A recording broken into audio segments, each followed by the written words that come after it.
अच्छा, सबसे पहले मैं एक क्वेश्चन पूछना चाहूँगा आप लोगों से कि दुनिया की तमाम समस्याओं में से सबसे बड़ी समस्या क्या है? सब लोग जानते हैं। वो समस्या एक ही है, आर्थिक समस्या।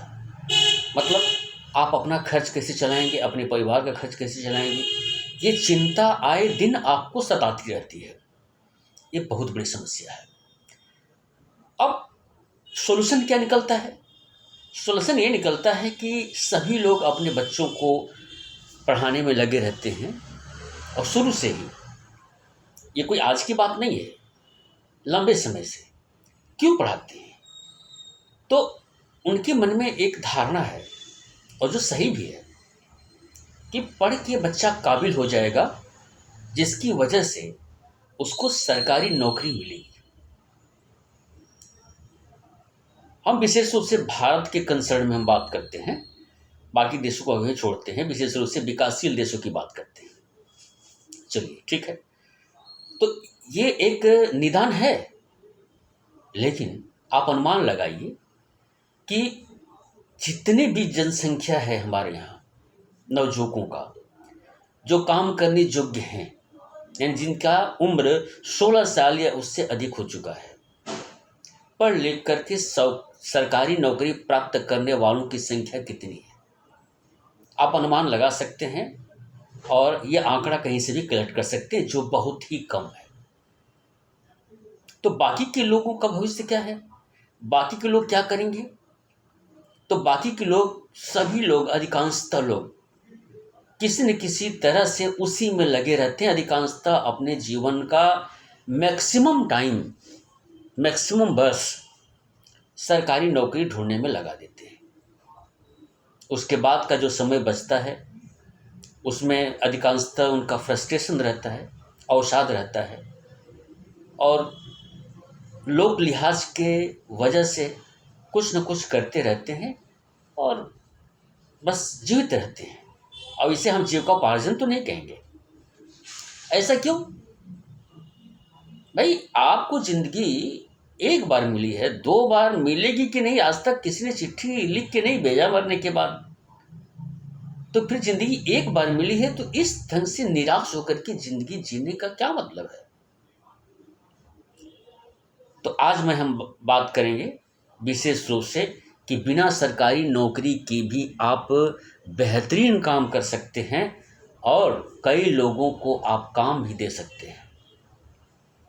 विशेष रूप से यूरोपियन कंट्रीज में यही होता है। तो सबसे पहले तो मैं ये कहना चाहूँगा कि जितने भी यूथ हैं, नवजुवक हैं, वो कुछ न कुछ काम करना शुरू कर दें। अगर वो अपने गांव में, अपने ज़िले में, अपने शहर में करने में उनको शर्म आती है, तो जगह शिफ्ट कर दें और कुछ न कुछ करें। आप कह सकते हैं कि सर, कुछ न कुछ क्या?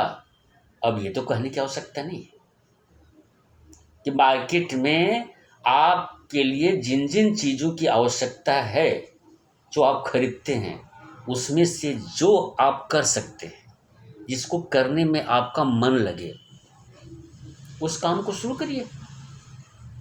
डाली चाय वाला क्या IIM से MBBA किया था? बिल्कुल नहीं। अगर वो शर्माया होता, लोग लिहाज किया होता, लोग क्या कहेंगे ये सोचा होता, तो आज विश्व फेमस नहीं हुआ होता। और सब लोग जानते हैं कि डाली चाय वाला, तो पहले वो एक सिंपल यूथ था, लेकिन आज डाली चाय वाला हो गया। तो अब आप कह सकते हैं कि सभी लोग काम पे लगे रहेंगे। हाँ भाई, सभी लोग क्या, अगर परिवार का एक व्यक्ति अपना कोई भी एक स्टार्टअप, कोई भी एक बिजनेस, स्टार्टअप का मतलब मान लीजिए कि चाय बनाना, स्टेशनरी बेचना, दूध बेचना,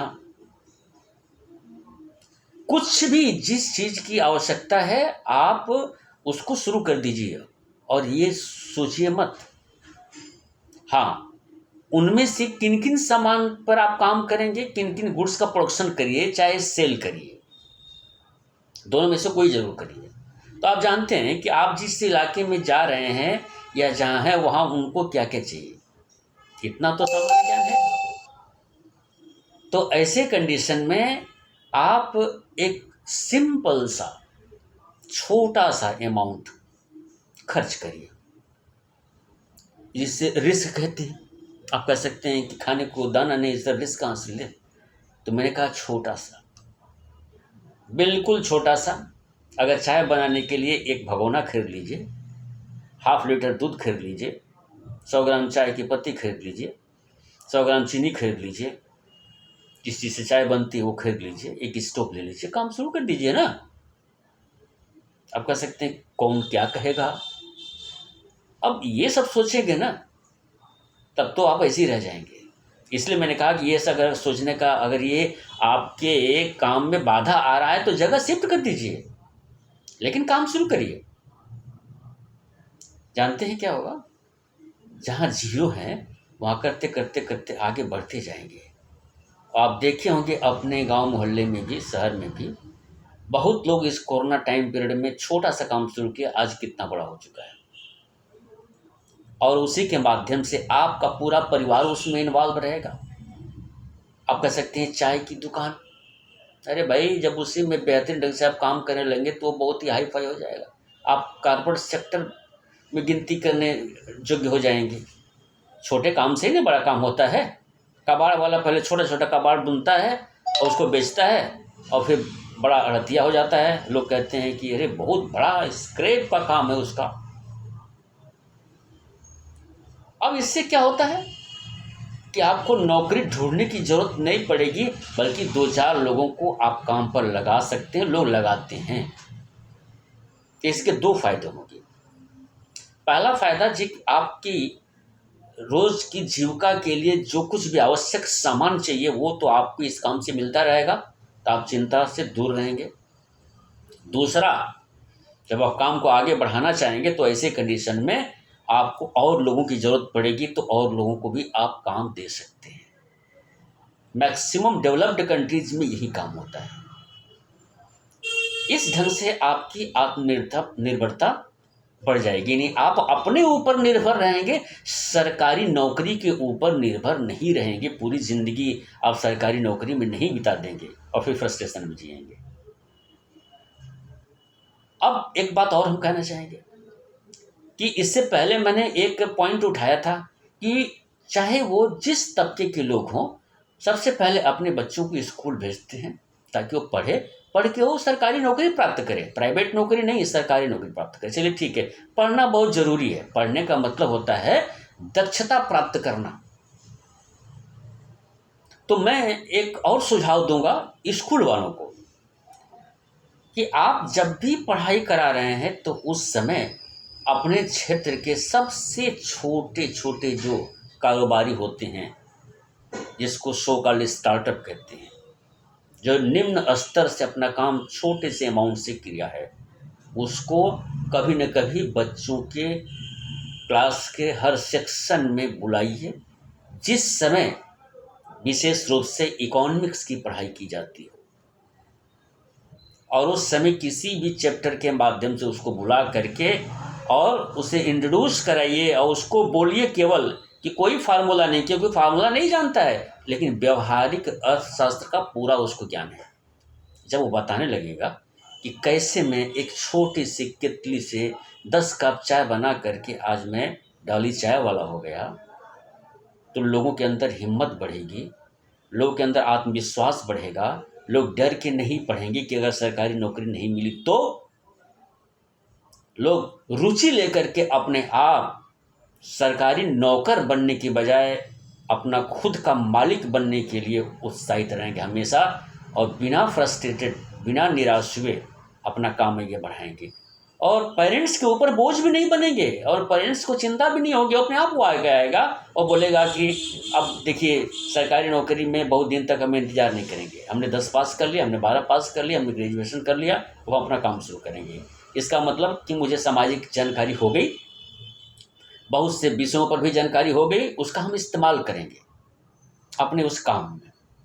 इस ढंग से क्या होगा कि ऑटोमेटिकली स्कूल के माध्यम से भी बच्चों के अंदर उत्साह भरा जाएगा और बहुत बड़े लेवल पर एंटरप्रेन्योर पैदा होंगे, उत्पन्न होंगे।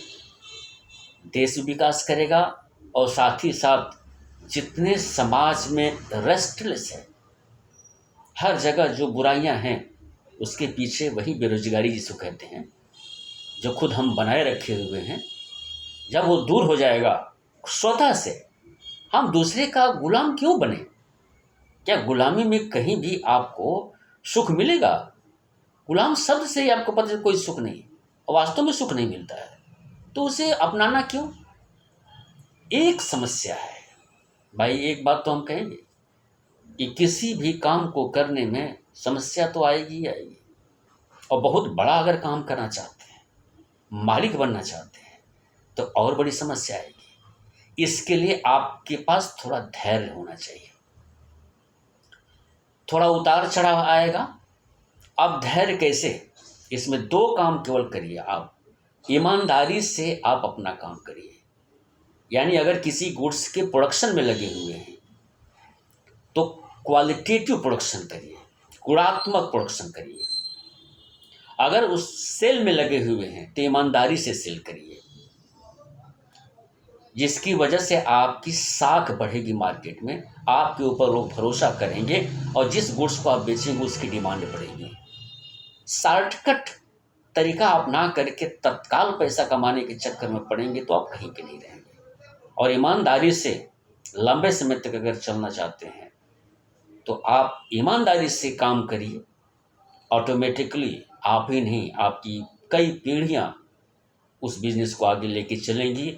और यही वजह है कि आप खुद देखिए कि किसी भी शॉप पे या किसी भी बिजनेस में लोग लगे हैं, वो नहीं रहते तो उनका लड़का या लड़की, फिर वो नहीं तो फिर उनका लड़का या लड़की, ऐसे परंपरा चलता जाता है, क्योंकि वो पारिवारिक रूप में उस क्वालिटी को सीख लेते हैं कि ईमानदारी से काम कैसे किया जाता है, और वो व्यापार चलता चला जाता है। जिसकी वजह से आप देखते होंगे कि विशेष रूप से व्यापारी घराने के लोग सरकारी नौकरी के लिए चिंतित नहीं रहते हैं। शौकियन अगर वो किसी सरकारी नौकरी को प्राप्त कर लिए तो अलग बात है, अन्यथा पैसे के लिए तो नहीं करते, क्योंकि बिजनेस से जितना पैसा प्राप्त होता है उतना नौकरी से नहीं, क्योंकि उसको आप जितना चाहें उतना आप अपने मेहनत के बल पर बढ़ा सकते हैं। इसे ही आत्मनिर्भरता कहते हैं, और ये जानते तो सभी लोग हैं, लेकिन एक बात और कहेंगे,